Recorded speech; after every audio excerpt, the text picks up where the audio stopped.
Hello everybody, and welcome back to Persona 4 Arena Ultimax. I'm trying a new setup here today. As you know, of course we haven't had a few Ultimax videos in a while. It's because I wanted to take a break from it, because I wanted to, because at the moment, well, a few days ago, I had set up my room, because I didn't move or anything, but I needed to, I got a new bed, and I had to move all my other stuff into my room, so now my room is more clean. It's there's more stuff around, so I didn't really have any time to record stuff other than recording on my laptop. So I'm back to doing this. We're gonna try our best to beat this full story mode in this next month or maybe the next 2 months. I feel like we'll have a good amount of episodes. We'll have to see. I don't know how long these two are gonna be, but we're gonna start with Yukarito. I haven't seen anything of this. I've tried my best not to spoil it. Oh god! Another change! Phoenix Rangers! Featherman victory! So, Oh come my to God. fight me, Featherman! Merlion, the evil forces have fallen! Stop here! How dare you oppose me? Minionlings, get them!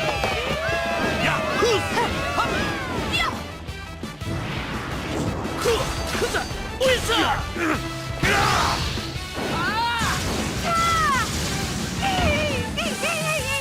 is interesting. No! Merlion! Would Japanese kids actually watch this show? Don't be so sure!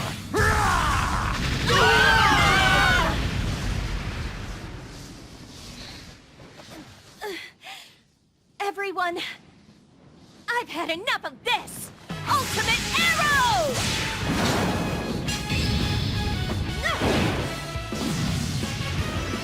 It's over! What the fuck?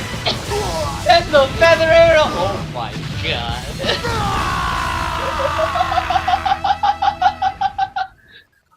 Yo! Perfect. What a taste. Thank you very much! That was pretty extra. Well done! That looked really great. She really Can is. somebody get wardrobe, please? That was No, there was something else. I think that's a wrap.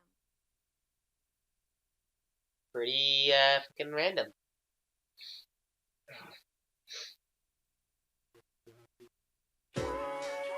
Let's take a 10-minute break. Oh, the waiting room. Take 10-minute break.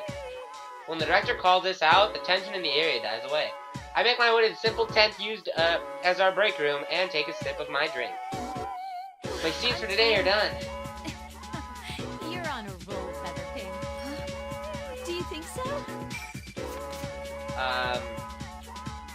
Is there an audio set thing? The directors have nothing but good things to say too. Looks like this will have a positive effect on your main job. My main job, my real job is supposed to be in studying in college. I wipe the sweat from my brow as the manager excitedly tells me about the schedule for my next game. I'd always had an interest in fashion, so I started taking modeling jobs as a way to earn some pocket money. It's pretty tough since I've had to do things like pose in the middle of the winter in just a t-shirt, but thankfully I've been able to get a steady flow of commissions now. They're trying to manage both classwork and my job as a model was already hard enough when my manager applied for an audition for a live-action show without my consent, claiming that I should broaden my work horizons. When mentioning I had practiced archery in high school, it really got their attention. It all made sense to me when I learned that Featherpink's weapon would be a bow and arrow, though. As a result, I ended up as the Protector of Earth in a kids' superhero show starting this year. While my acting work makes use of different expressions, and my modeling career lets me dress up in a lot of different clothing, it kind of makes me feel like I'm changing who I am, too. It's insanely busy, but it's fulfilling and fun, and yet... What's wrong? Something troubling you? Oh, not really. I checked my cell phone, but Mitsu sent still hasn't sent me a response. I had tomorrow off, so I emailed her asking if she'd like to spend some time with me and go shopping. She's been contacting me less and less often recently, and when she does, it's because of shadows. I'm one of the shadow operatives, a group established by Mitsu Senpai. Sorry about that. I understand that she wants us to be able to have normal lives, and she said she wouldn't hesitate to ask for my help if she ever needed it, but it still seems to me that she was taking everything on by herself. The attitude didn't satisfy me, so I forced her to add me to her team. However, unlike Aigis and other official members, I'm part of a special unit that only gathers in emergencies, trusted with immediate subduing shadows by force. What'd she call it? The auxiliary staff? Something like that anyway. It's wonderful that there have been no situations that call for us to be dispashed. Even if something like that did arise, the effects of shadow operators are excellent. There's no need to worry about the likes of Aki or Igus around, but... Are you to send out a reply? It's going to be cloud system. What's this? Don't tell me you've got some boyfriend trouble. Oh, no. Oh, no, shit. It's nothing like that. We normally talk when we see each other, so I've never doubted my friendship with her. Since, still, when things remain unsettled, it's unsatisfying. Maybe I have to get her on the case about taking everything on by yourself again. There's something loud going on outside. What's this helicopter doing here? Is there a helicopter in this shooting script? Huh? As the sound gets closer, the tent walls and roofs begin to undulate with an intense wind. When I rush outside, I see the crew are all looking up and causing a commotion. When I look up, there's a black helicopter descending towards the ground, dangling a rope ladder. The lady in the pilot seat sees me and gestures me towards the ladder. Oh, at that moment, all becomes clear. I only know one person who would do this. She's making too big of a scene. I'm clearly astounded by the utter absurdity of the situation, but before I know it, I'm already running towards the ladder.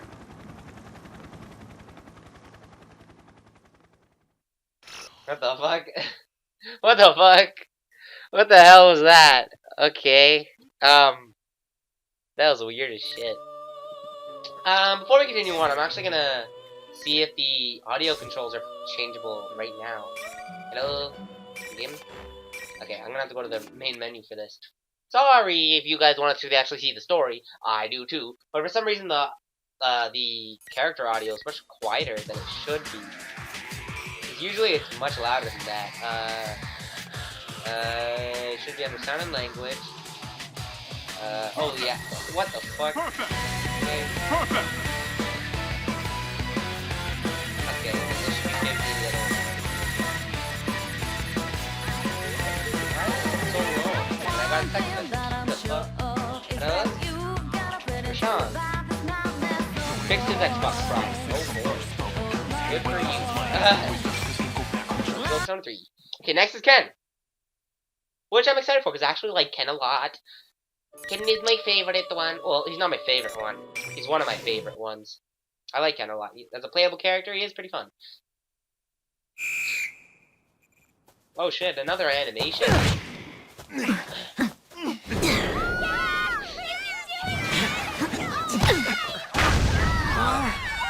Oh shit, headbutt Rasengan! Man, you were amazing. Thanks for cheering for me. You're a real hit with the ladies. I'm gonna get going for today. Okay, you better be this good next time, too. Leave it to me.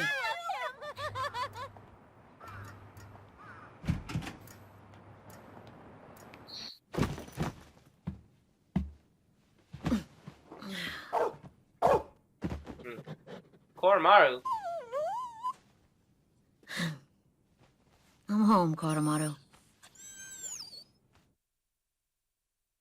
Oh, yeah, Koromaru senpai desu. Koromaru-san. There's some times until dinner, so I decided to leave the dorm again with Koromaru. The Gakkan dormitory is where we live. It's briefly closed after Mitsuru-san and the others graduated.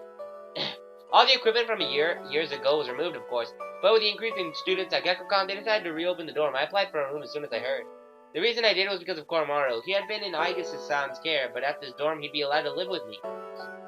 Also, to be honest, I felt that living there lets me stay close to my companions who are fighting even now. Back then, everyone took turns watching Koromaru. That's my job. Oh, that music is nice. The path to the nearby Naganaki Shrine is Koromaru's usual route. Koromaru is quite old for a dog, but as he trots along at his usual pace, along at our usual path, it makes me think for a moment that all that fighting back then was just a dream. Only when I'm watching Koromaru walk like this can I forget everything and feel like a little at ease.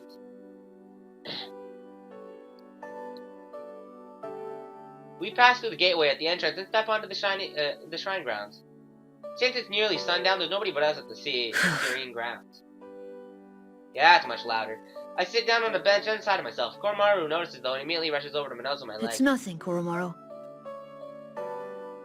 even while I'm saying this, I'm sure Koromaru can see through my words, and I can't understand him the way I just can, but even I can tell when Koromaru is thinking.